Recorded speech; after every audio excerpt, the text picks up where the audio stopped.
साहब किबला नारे तकबीर। हाँ भाई अच्छा बोल रहा साउंड, और थोड़ा सा बढ़ा दो बेस के साथ, और बढ़ा दो ताकि मुझे एकदम फ्री हो जाऊं मैं। हाय हाय कहा कर तुझे राजा ने भेजा है तो मुझे मदीने वाले आका ने भेजा है। तीर और तलवार लेके आया है तो मैं मदीने वाले का किरदार लेके आया हूँ। कहने लगा मैं सरकारी हूँ। मेरे गरीब नवाज ने कहा अगर तू सरकारी है तो हम भी सरकारी हैं। तेरी सरकार आती जाती रहती है, हमारी तो जब से आई है कभी गई नहीं। जिसको आला हजरत कह रहे हैं तेरी सरकार में लाता है रजा, क्या लोहो कलम तेरे।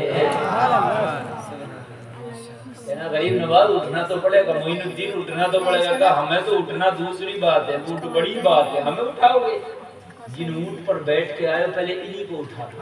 सुभान अल्लाह सुभान अल्लाह। ये जो कहते हैं ऊँट बिठा दिए, ख्वाजा ने बिठाए नहीं थे ऊँट, ख्वाजा भी बैठे थे ऊँट भी बैठे। कहा हमें उठाओगे, हमें बाद में उठाना, पहले इन्हीं उठाओ। तुम्हारी माता है ना जान जा, अभी उठाता हूँ। काला चक्की मारा, डंडा मारा, मगर जिसको ख्वाजा बिठा दे उसे कौन उठाए, और जिसे ख्वाजा उठा दे उसे कौन बिठाए। दोनों बातें अजमेर में मौजूद हैं। कौन कौन अजमेर में गया, जरा हाथ उठाओ। जितने उठाए जितने लोग गए माशाअल्लाह, अल्लाह करे सब चले जाए। जो गए उन्होंने देखा होगा ख्वाजा को जादूगर ने पत्थर फेंक के मारा था। देखा होगा आपने, पत्थर फेंक के मारा था, जादू से ख्वाजा ने कहा रुक जा जी, और वो हवा में रुक गया था। रुक गया, वो आज भी रुका हुआ है जी। ख्वाजा ने जिसे उठा दिया ऊपर वो बिठा ना सका, और जिस ऊंट को बिठा दिया उसे कोई उठा ना सका। अरे जब अजमेर के ख्वाजा का ये आलम है तो मदीने वाले आका का आलम क्या होगा। उस पत्थर को उठाया माशाअल्लाह सुभान अल्लाह। नारे तकबीर नारे रिसाल। पत्थर को रोक दिया, पत्थर हवा में रुक गया। वो पत्थर हवा में रुका हुआ था, अब तक वो नीचे से कुछ लगा दिया है, अब लगाया उन लोगों ने, अब भी एक हिस्सा उसका हवा में ही है। जिसे ख्वाजा उठाने कोई बिठा ना पाए, और जिसे बिठाने कोई उठा ना पाए। जरा गौर करें, जब ऊंट ना उठा कहने लगा ख्वाजा से श्रीमान ये तो बताइए आपने क्या कर दिया। ख्वाजा ने कहा इसी में खैरियत है कि हमने ऊंट को बिठाया है, अगर तुझको बिठा दिया ना तो तेरे बच्चे यतीम रह जाएंगे। सुभान अल्लाह सुभान अल्लाह।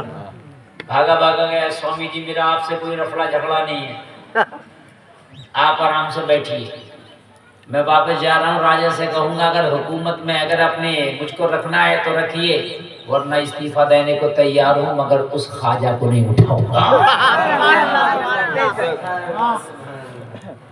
जाकर के कहने लगा राजा मेरे महाराजा चाहो तो आप फौज में रखो या मेरा इस्तीफा ले लो, मगर मोइनुद्दीन के पास कभी नहीं जाऊंगा। कहने लगा क्यों नहीं जाओगे। कहा उसका मूड उठा, उसने ऊँटों को बिठाया, अगर मुझे बिठा देता तो मुझे कौन उठाता, इसलिए मैं नहीं जाऊंगा, इसलिए मैं नहीं जाऊंगा। ये है ईमान की ताकत। जब एक पूरा राजा एक मोइनुद्दीन को न भगा सका तो 30 करोड़ को कौन भगाएगा, है कि नहीं। मगर ईमान मजबूत होना चाहिए। जब ईमान कमजोर होता है तो हम सबसे डरते हैं, और जब ईमान कमजोर नहीं मजबूत होता है तो तुझसे सब डरते हैं। हकीकत बता रहे हैं, ईमान की ताकत बहुत बड़ी होती है मेरे भाई। ईमान की ताकत एक नबी का सहाबी है, नाम है खालिद इब्ने वलीद। अल्लाह के रसूल ने उन्हें सैफुल्लाह का लक़ब भी दिया है। जिस मैदान में जाते हैं मैदान अपने नाम कर लेते हैं, जहां कदम रख देते हैं कहते खालिद इब्न वलीद मैदान को जीत लिया करते हैं। हज़रात जरा गौर करिए, ये है सैफुल्लाह, ये है सैफुल्लाह। ईमान की ये ताकत है कि जहां जाते हैं मैदान अपने नाम कर लेते हैं। इस्लाम के कमांडर इन चीफ है, इस्लामी लश्कर के कमांडर इन चीफ है लोगों। हजरत खालिद इब्न वलीद ने बहुत सी फतूहात की है। दुनियाई ईसाइयत में कोहराम मचा देने वाले का नाम खालिद इब्न वलीद है। ईसाई घबराए थे हजरत खालिद के नाम से। 7 लाख ईसाइयों का मजमा जमा हुआ, इस बात के लिए जमा हुआ कि खालिद इब्न वलीद को मारने के लिए मशवरा किया जाए। लोगों जरा गौर करो, 7 लाख ईसाई और उनके बड़े बड़े पादरी जमा होकर के ये मशवरा कर रहे थे कि खालिद इब्न वलीद का मर्डर कैसे किया जाए, खालिद इब्न वलीद को कत्ल कैसे किया जाए। लोगों जरा गौर करो, अपनी अपनी राय पेश कर रहे थे, अपना अपना मशवरा दे रहे थे। मैक का आवाज आपने बिल्कुल बहुत खराब कर दिया, मुझे खुद पहचान नहीं हो रही है कि मैं ही बोल रहा हूँ कि कोई और बोल रहा है। थोड़ा सा इसका बेस बढ़ा के इसका आवाज ठीक कीजिए, आप जैसा बोल रहा था वैसा कीजिए। अजीब इसका आवाज लग रहा है। हेलो, बहुत ज्यादा एकदम आपने डायरेक्ट कर दिया, बिल्कुल ऐसा लग रहा है कि मिक्सर है ही नहीं आपके पास, आप डायरेक्ट बजा रहे हो। मिक्सर से काम कीजिए आप। ए नौजवान बैठो, बैठो मेरे भाई बैठो। अच्छा, यहाँ मानने की जैसी तो कोई चीज ही नहीं है। मानने वाला तो कोई मसला ही नहीं है भाई, अब अपनी मर्जी का मालिक है, कोई बात नहीं। मरने के बाद आपको सब बातें याद आएंगी। नहीं, आप सुनते रहिए, वो भी नहीं मानेंगी ना, वो भी तो यहीं की है भाई, वो भी बोलेंगे, वो नहीं मानेंगे। जब आप नहीं मानेंगे तो वो क्यों मान जाएंगे, वो भी बोलेंगे, उन्हें भी बोलते रहने दीजिए।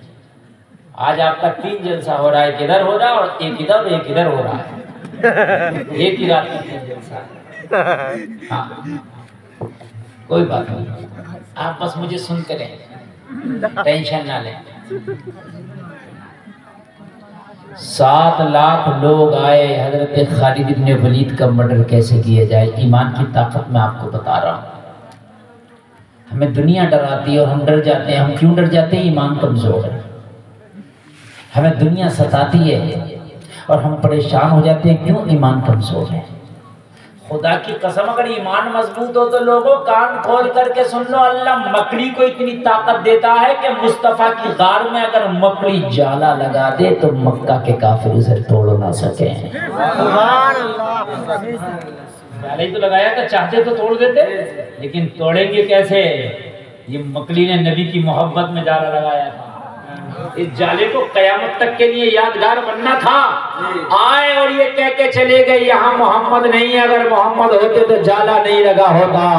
अरे मक्का के अंदर काफिर, तुम्हें क्या पता है मोहम्मद है इसलिए तो जाला लगा है, तुम्हारी अक्लों पे ताला लगा है ना? अल्लाह चाहे तो मकड़ी के जाले को इतना मजबूत कर दे, तोड़ न सके। अल्लाह चाहे तो अबरहा के लश्कर को अबाबील परिंदे से हलाक करा दे। यार तुम ईमान वाले हो जाओ तो आज के ये छोटे मोटे फिरौन तुम्हारा क्या करेंगे? ये क्या बिगाड़ेंगे? अबरहा का लश्कर अबाबील परिंदे का कुछ ना बिगाड़ सका। बोलो अलम यजअल कैदहुम फी तज़लील। अल्लाह ने बयान कर दिया कि तुमने महबूब ना देखा, हाथियों वाला का क्या हाल किया, खाई हुई खेतियों की तरह कर दिया। ईमान मजबूत होना चाहिए। ईमान अगर मजबूत है, नमरूद ने खुदाई का दावा किया था, खुदाई का एक लंगड़े मच्छर ने उसका काम तमाम कर दिया। एक विकलांग मच्छर ने काम तमाम किया था, किसका? नमरूद का। तो जब नमरूद को एक मच्छर तबाह कर सकता है तो आज के फिरौनों को तुम्हारा ईमान तबाह कर देगा। सुभान अल्लाह, सुभान अल्लाह।